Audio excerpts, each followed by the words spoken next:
Welcome to another episode of this academic series. For the last two videos, I just compiled my TikTok videos. But for this time, I will try to discuss techniques, mga tips na meron ako dito that I learned then from my previous experiences and even sa mga courses that I took online.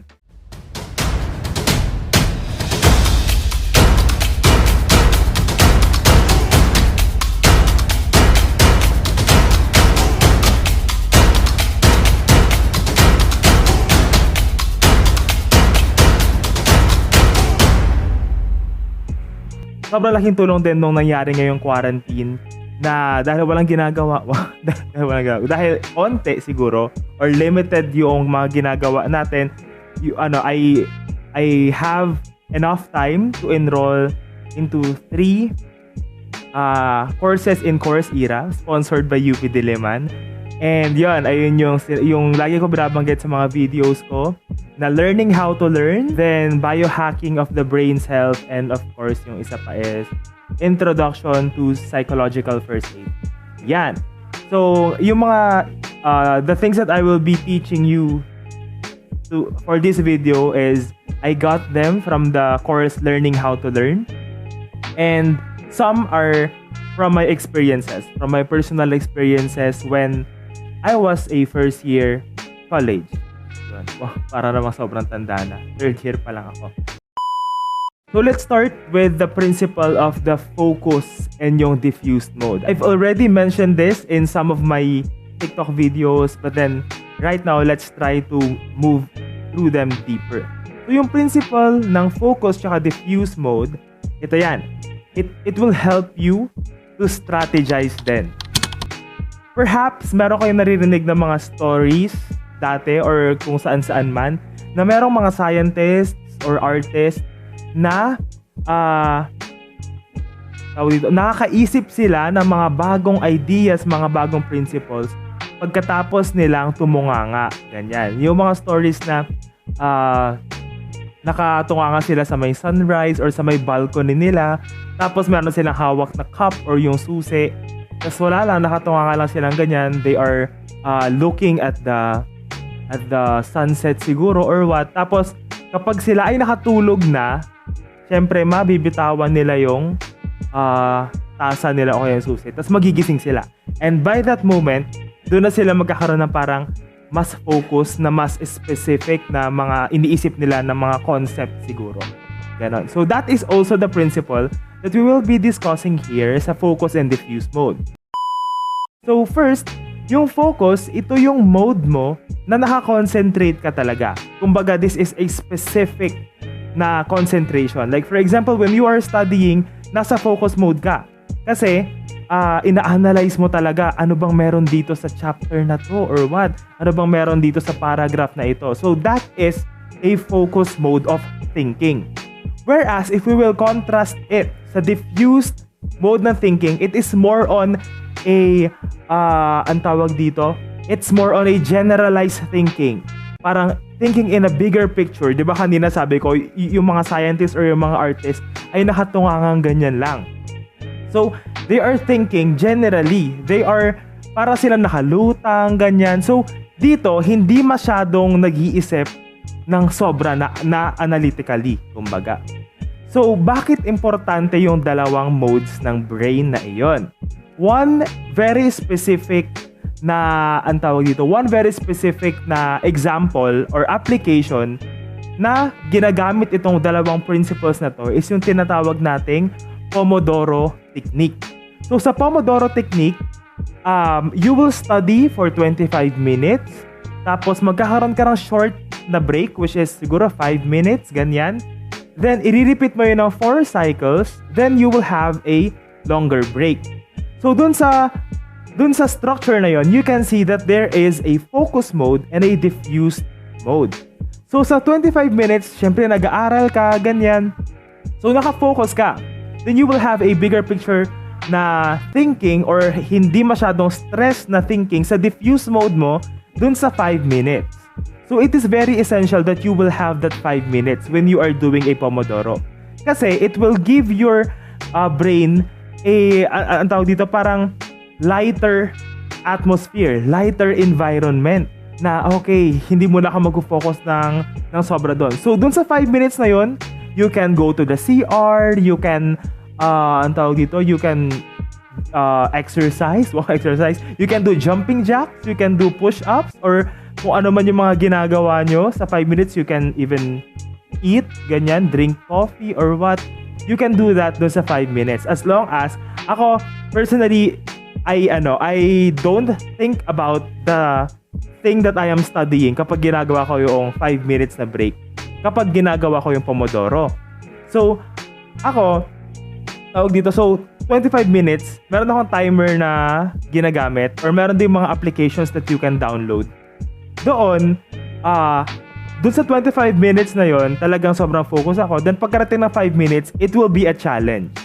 It is always a challenge kasi we have the tendency to go back to what we are studying. That is, I think that's a natural natural na tendency na rin natin kasi hindi, tatapusin ko na yun. Ganon. But I see to it that I consume that 5 minutes na break because it is also a rest period for my brain. And that is very important. Remember, I've always highlighted the importance of rest. That, sabi ko, we are not robots, we are human beings. Even yung mga machines natin, kailangan diba ng rest na yung electric fan, hindi yan pwede na parang tuloy-tuloy kasi baka masira agad. Same through with us. Now, we need to rest. And that 5 minutes of break will help you even more to sustain your mental energy. So, if you want to learn more about that, you can search on that sa internet. Meron akong ilalagay na link dyan sa baba. It's from my, yung teacher na nagtuturo dun sa aking online class, which is Barbara Oakley. So, yun, ilalagay ko na lang yung website niya dyan sa baba. Actually, meron din siyang libro yata. So, yun, ilalagay ko na lang dyan. So, now, let's talk about yung techniques that I'm doing for the past years when I am studying. Here's a technique. Establish or create a memory palace. So, ano yung memory palace? It's somehow associating your lessons sa mga bagay, sa lugar, sa tao, or even sa mga pangyayari. O, ano to, Pinoy henyo? Hindi, yun. Tawag dito, you will associate those things that you are studying sa isang bagay. Yan. So, I will give you examples. Sige, magiging story time na lang to. So, yan. Okay, let's start sa place. When I was in first year, nasa dorm ako sa university ko. Nasa dorm. Then, syempre, sa dorm namin, ilan kami? 8 kami. Tapos, meron akong exam ng animal science. I'm a BS Agriculture student.